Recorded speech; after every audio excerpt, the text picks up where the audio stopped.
So next, guys, I'm going to show you how to apply your trend lines properly.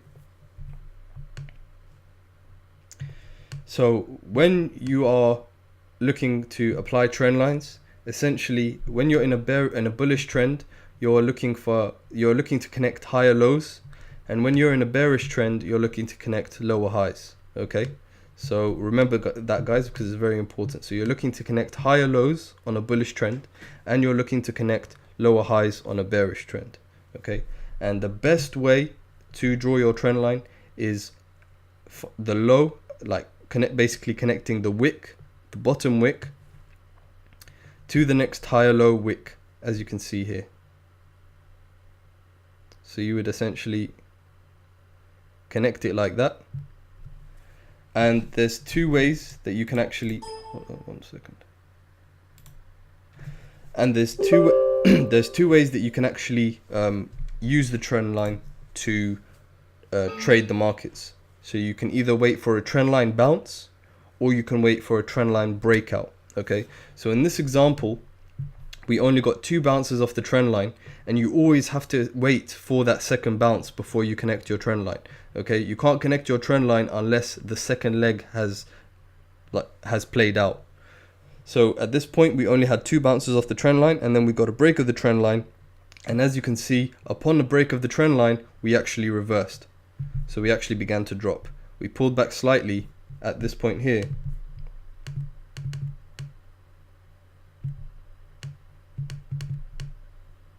So we pulled back slightly at this point here. However, if you had got in on the breakout and you placed your stop loss at a logical area, you wouldn't have got stopped out. It's always best to give it 10 or 15 pips where you're looking to place your stop loss, and then you could have taken your profit here, or you could have waited on the pullback, trailed your stop loss slightly to reduce risk, and then just let it run. As you can see, we continued to the downside, and we had that up and down. We had that down and up moves. As I explained to you, the markets does like to move in waves. So we had the first wave, and then we had the pullback, then we got the second bearish wave, and then we got the pullback, and then we got the third bearish wave. So let me show you an example of applying trend lines on a bearish trend, and let me show you an example of how you would trade the trend line on a trend line bounce.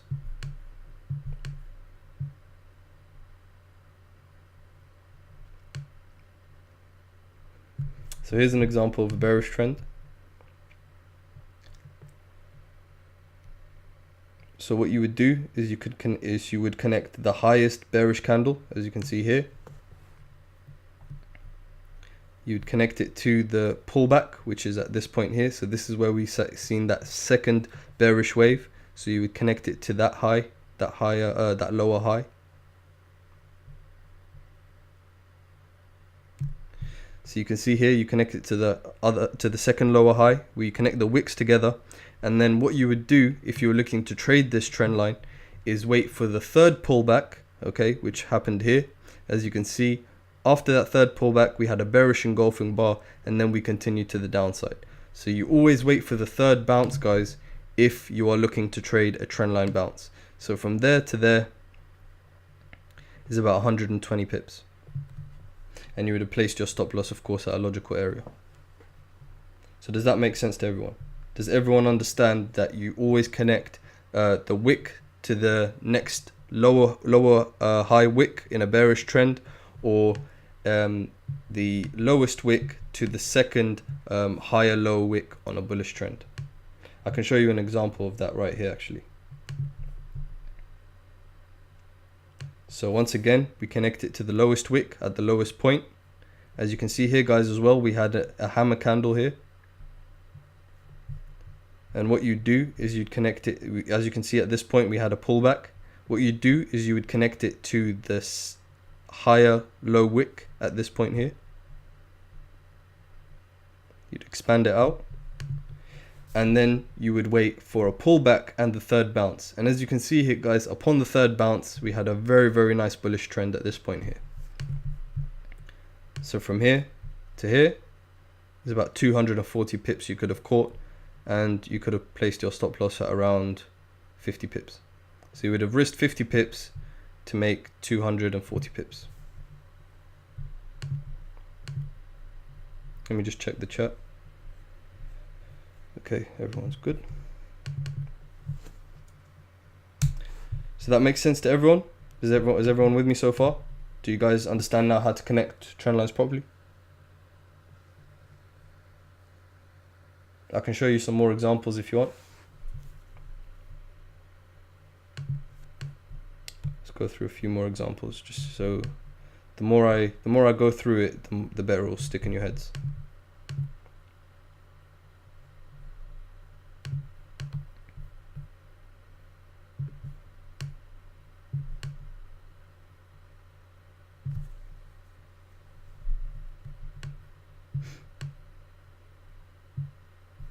Okay, so here's another example of a bearish trend. So what you do is you get the highest point here, you connect it to the second lower high at this point here, you connect the wicks, expand it out into the future. And as you can see, guys, so we had one higher low, one high to the next lower high, and then we had that bearish run. Then we seen that third pullback to the trend line. We had the trend line bounce, bearish engulfing bar. You would have entered here and then rode that trend to about here. Now you can set take profits if you want, guys. You know, when I send out signals, I do give you guys take profits. However, what I really like to do is actually just trail my stop loss.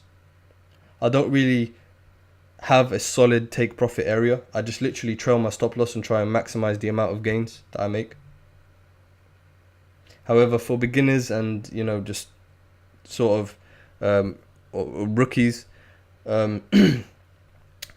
you would have take profit areas just so you can actually feel that you've banked your profits. Some people don't actually like giving profits back. However, there are times where you can actually really catch a lot of pips if you're just trailing your stop loss.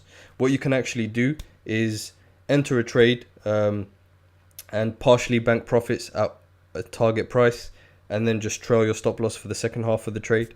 And try and maximize how much you make, because no one actually knows how far the market is going to go, either if it's in a bullish trend or a bearish trend. No one actually knows when the market is going to start moving in a big way. And sometimes you catch 100 pips, sometimes you catch 200 pips, sometimes you catch 400 pips. It all depends on what the market wants to do. However, if you're just trailing your stop loss and putting it in logical areas, whenever you get an area of resistance in a bearish trend or an area of support in a bullish trend, then you're actually maximizing how much you can make overall. Let me just check the chat. How to indicate the trend is changing and how to indicate the breakout. Okay, so I think that was before you came in, Soraya. So basically, if you want to you know, figure out if the trend is changing, you would be looking at candlestick formations at particular areas of support or resistance. So at this point here where we had a bullish trend, Soraya, if you were to have spotted this bearish engulfing bar, the bearish engulfing bar means that we have seller strength, i.e. there's a potential reversal that's going to happen. So if you would have gotten on the bearish engulfing bar, then you could have rode this downtrend, this reversal here. Over here we have a bullish engulfing bar. Basically, a bullish engulfing bar only has to engulf the previous candle. It doesn't have to engulf a series of previous candles. So as long as you get a candlestick which engulfs the previous candle on the 4-hour time frame, either a bullish or a bearish. So as here we had the bullish engulfing bar, which then activated this bullish move here. Okay. So from here to here, so I'm using the Mac for MetaTrader 4, it's a bit annoying. So from here to here, we have 217 pips. And if you would have gotten in on this bearish engulfing bar for this reversal, from here to here, that's 165 pips. For engulfing, does it only have to engulf the body? Trend lines are making no sense. No, you would if you were looking to trade the trend line, Basunati, you would have to apply it at the current price. So I'll show you an example of doing it at the current price here. I'm just going over previous price action just to show you times where it works. However, there are times where it won't work, but you know, the more you act on it, the more it will work out for you in the long term. Are you looking at past events? The reason why I'm looking at past events, Busanati, is because I am basically backtesting these analytical tools which I'm showing you. So by backtesting, you actually prove to yourself that these analytical tools do work in forming high probability trading decisions. So the more you backtest, the more you actually have confidence or confide in these analytical tools for applying them and making high probability trading decisions. So when you backtest, you want to actually go as far as possible. A lot of people don't backtest a lot because it's long, but I assure you that the more you backtest these concepts, the more you will have confidence in them going forward. Because if that particular analytical tool doesn't work out for you at any one time, you might actually just bin this particular concept and just feel that it doesn't work. However, that's not the case. Okay, so you want to actually backtest, and you want to find times where it works, and you also want to be honest with yourself and find times where it doesn't work. Because when you find times where it doesn't work, then you can count the amount of times where it does work and the amount of times where it doesn't work, and you can see that if you just kept applying that particular concept regardless of the outcome of any one trade, then you would have been consistently profitable as long as you're managing your risk, or at least sticking to that same lot size consistently.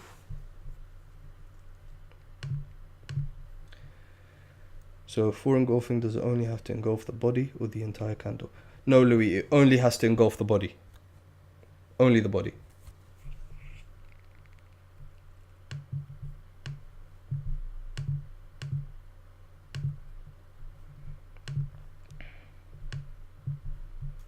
Okay, so we've covered trend lines. Hope that makes sense to everyone. So next we will cover indicators. So I'm going to give you guys my moving averages by applying the indicators, the moving averages. So guys, with my moving averages, what I like to do is I'll use the exponential moving averages for my fast period moving averages, and I'll use the simple moving average for my long period moving averages. Okay, so I'll explain exactly what those are in a minute. First, if you want to insert your moving averages, you go to indicator, you go to lines, not lines, you go to indicator, you go to trend, you go to moving average, okay, and on the MetaTrader 4, you would select whether you want it to be a simple or an exponential. So in this case, we're applying fast period moving averages, and my fast period moving averages are all exponential. Now, this is just what works for me, and if you were to apply it consistently, it will work for you as well. Now, you can color your moving average wherever you want. So my fastest period moving average is red, and that moving average is the 8 moving average. Okay, so this is the 8 exponential moving average, and I'll show you on the trading view as well. So this is the 8 exponential moving average. Ooh, USD CAD is moving nicely. We're actually in this trade. Very nice. So this is the exponential moving average, and we then enter another exponential moving average onto the chart, and that moving average is the 18 moving average. Okay, that's the next exponential moving average, and I like to color that navy just so I can differentiate between them very quickly. Okay, so these are your moving averages, and these are also here as well. So the red and the blue are my 8 and 18 moving average.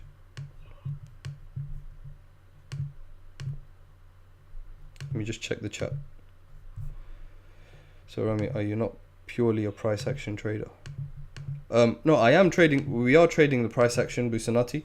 However, there are analytical tools that we can use in order to form high probability trading decisions. Okay, and make the analytical process a lot easier and enable us to identify trends and potential reversals a lot faster, i.e. saving some very important minutes in order to execute the trade. Sorry, just missed over 10 minutes of the last part. I'm on call tonight. I'll catch up on the recording. Alright, Mukadas, no problem. So yeah, I am a price action trader. All these analytical tools that I'm showing you at the moment, Busanati, are essentially ways in which we are analyzing the price action. When it comes to analyzing the price action, there are people out there who, like to use that term naked trader, where they're simply going off the pure price action. Yes, it is important to know how to analyze the pure price action, i.e. the candlesticks and the candlestick formations. However, these analytical tools that I'm showing you are important because they enable us to filter out trends and potential reversals very quickly. So I hope that answers your question, Buzunati. So let me show you these fast period moving averages and how effective they are. So essentially what we use the moving average for is to filter the trend direction. Breathing very heavily. Alright, hold on. Let me mute everyone actually.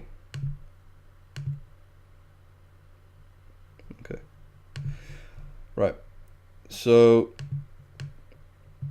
basically what we use the moving averages for is for trend filtration, i.e. identifying the current trend, or obviously you would want to identify the current trend. However, I'm going to backtest to show you how effective these moving averages are in identifying the overall trend. So if we were to look at this example here, where we had the bullish engulfing bar, if you were to just go off the bullish engulfing bar and the support area here, then you could have entered your trade from here.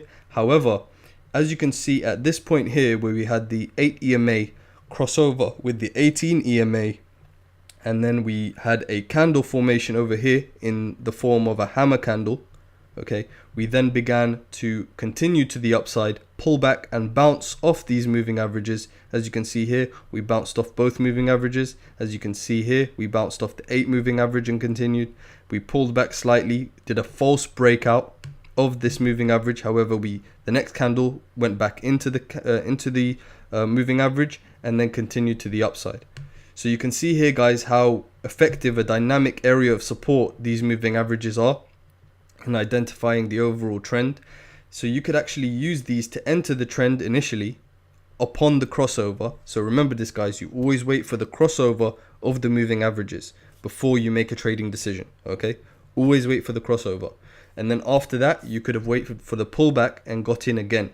So initially, if you were to have got in here and you had the pullback, your stop loss would have been in a logical area and you could actually have added to the trade, okay? And then rode the trend even further, okay? At this point here, where you had the false breakout, you would always wait for the next candle. Guys, whenever you see a breakout, always wait for the next candle, because breakouts do tend to be false breakouts quite often, and you don't want to get caught out on a false breakout. So always wait for the next candle, okay? As you can see here, you could have added to the trade upon this confirmation here, closing above the 8 EMA, and then rode the trend even further. So you could have actually entered 3 times on this trade. Over here, where we had the example of the evening star, okay, we could have entered upon this bearish engulfing bar, and then we would have just waited and let the trade play out. At this point here, guys, where we had the moving averages cross over, you can see how strong the bearish momentum began to be. And we then pulled back to this 8 moving average and then bounced off it again. So let me just check the chat, just make sure it makes sense to everyone. I use 18, 8 and 50. Which do you use? I missed the MA introduction. Yes, the 18 EMA and the 8 EMA is what I use. I also use the 50, yes. I use the 100 and I use the 200 as well. I'm lost with the EMA. If you could just explain one more, please. Okay. Yeah, sure, Buzinati, no problem. I'll explain that one more time. So basically, the moving averages... hold on, before I repeat that, Buzinati, I just want to make sure, did you actually get the moving average values that I placed? So it's the 8 and the 18 EMA that we've got on the chart at the moment, okay? The 8 period and the 18 period moving average. And what we use them for is for trend filtration. So essentially we use them to give us an indication of the overall trend along with the pure price action which we're reading on the chart. Upon the crossover of the 8 and the 18 EMA, if the 8 was to cross over to the upside and then the 18 is below the 8 EMA, that would mean that we are in a bullish trend. If it crosses over to the downside, as you can see where the moving averages meet here, the 8 EMA is now below the 18 EMA, that would essentially mean that we're in a downtrend. Does that make sense now? Now you can also use the 50 EMA. As Mukadas said, she uses the 50 EMA, which is a good moving average to use. So with the 50, I like to keep it simple. So it's the simple 50 period moving average. And I'll just color that brown, just so I can identify it quickly. And as you can see here, guys, the 50 period moving average is, there's a big gap between these moving averages. And this is a long period moving average, but it's a very, very simple concept to apply. If we are above the 50 period moving average, this means that we're in a bullish trend. So as you can see here, where the candlesticks crossed over the 50 MA and the moving averages crossed over to the upside, the fast period exponential moving averages crossed over to the upside, we then remained above the 50 period moving average that whole time. So as long as we're above it, we're in a bullish trend. As long as we're below it, we're in a downtrend. So you can see here where we broke out of the 50 MA along with the fast period moving averages crossing over the 50 period moving average. We then continued to see this bearish trend. We then pulled back and tested the 50 period moving average as an area of resistance. And then you can see at this point here, we saw some very, very strong bearish momentum. So this is a good example as to why I always say to you guys, wait for the next candle, because false breakouts do occur quite often. So you can see here, false breakout 1, false breakout 2, and then we saw that strong bearish candle. So this is an example as well, guys, as to when, you know, moving averages can fail at times. However, you can catch some very, very nice trends using the moving averages. But I want you guys to really drill this in your minds that there is no one strategy, or there's not one analytical tool that will work out for you 100% of the time. Okay, the best setup will always be like a 70% probability, which is still very, very good. If it's a 70% winning probability, then the more you act on it, that means if you're taking 100 trades, you're winning 70 out of 30, which would mean that you are consistently profitable. As long as the variable of risk management is respected and you are consistent with your risk management, or at least you are just using the same lot size over and over again. But if you're using that same lot size over and over again, you should always make sure that it's a maximum 5% risk. If it's not going to be a problem, could you explain the EMA periods once again? What purpose does the periods serve? Okay, so the exponential moving averages are the 8 period. So it's when you're entering the period value, entering the value on the moving average, you would type in 8 and then you'd click OK, and then this 8 period would come up, and the 18 period exponential moving average. And these two moving averages, essentially we use them for trend filtration, meaning that we use them to identify the current trend. If the 8 EMA is below the 18 EMA, that means we're in a bearish trend. If it's above, that means we're bullish. So bearish if we're below the 8 period, bullish if we're above the 8 period. So does that make more sense?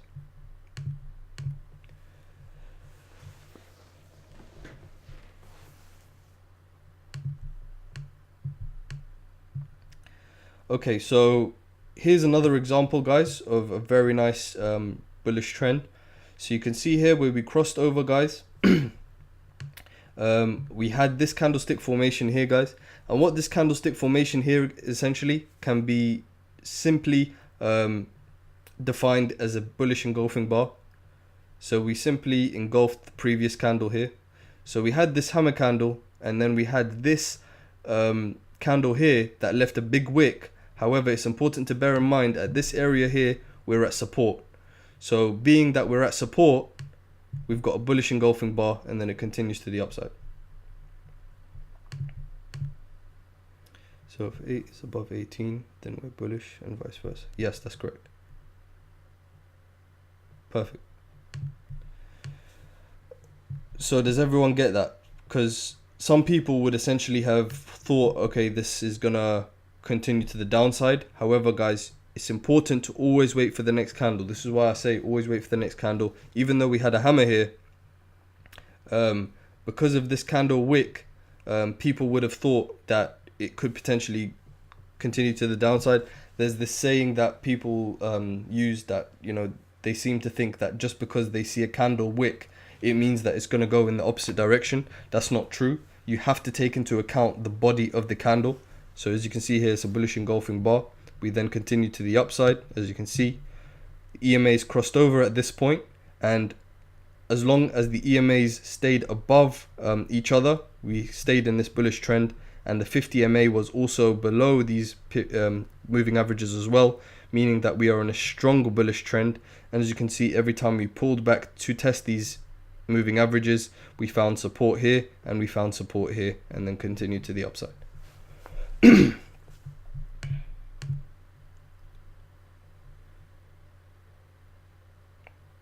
Yes, that's for further clarification, Buzanati. The 50 MA simply means that if we're above that 50 MA, we are bearish, and if we're if we're below, we're bearish, and if we're above, we're bullish.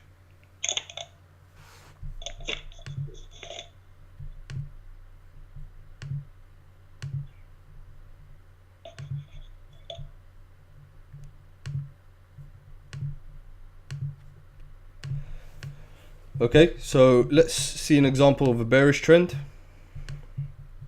So you can see at this point here, guys, we had some choppy price action.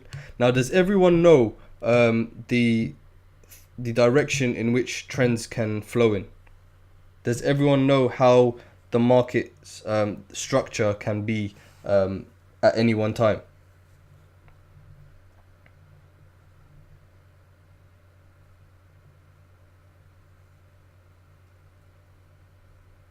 So we can either have a bullish trend, a bearish trend, or a sideways trend. Okay, so as you can see at this point here, we've got a bullish trend. Around this point here, we've actually got a sideways trend where the market is forming lower highs and higher lows at times. So a bearish trend is lower highs and lower lows. A bullish trend is higher highs and higher lows. A sideways trend is either lower highs and higher lows, or higher highs and lower lows. Intersection. That's not good. So does that make sense to everyone? Up, down, or sideways? No, you can trade sideways trends, Buzanati. However, you essentially need to just be a bit more careful. You need to have your support and resistance lines clearly placed on the charts, and you know that you're only trading between those two areas. Hope you've enjoyed this video, guys, on correctly applying trend lines and how to use moving averages in your trading. If you enjoyed this video, please give it a like, and don't forget to subscribe so you can be notified whenever I drop a new video in this trading tutorial series. Now, if you wish to speak to me directly, you can join me in the free channel on Telegram, where I drop analysis and trading signals from time to time. I also send notifications of whenever I drop new YouTube videos on there as well. Don't forget to subscribe to the website, guys, because I will be sending out emails whenever I actually provide live webinars, which I do on a regular basis. These are free webinars available to my website subscribers. And don't forget to follow us on Instagram for daily insights, trading motivation, and trading performance updates.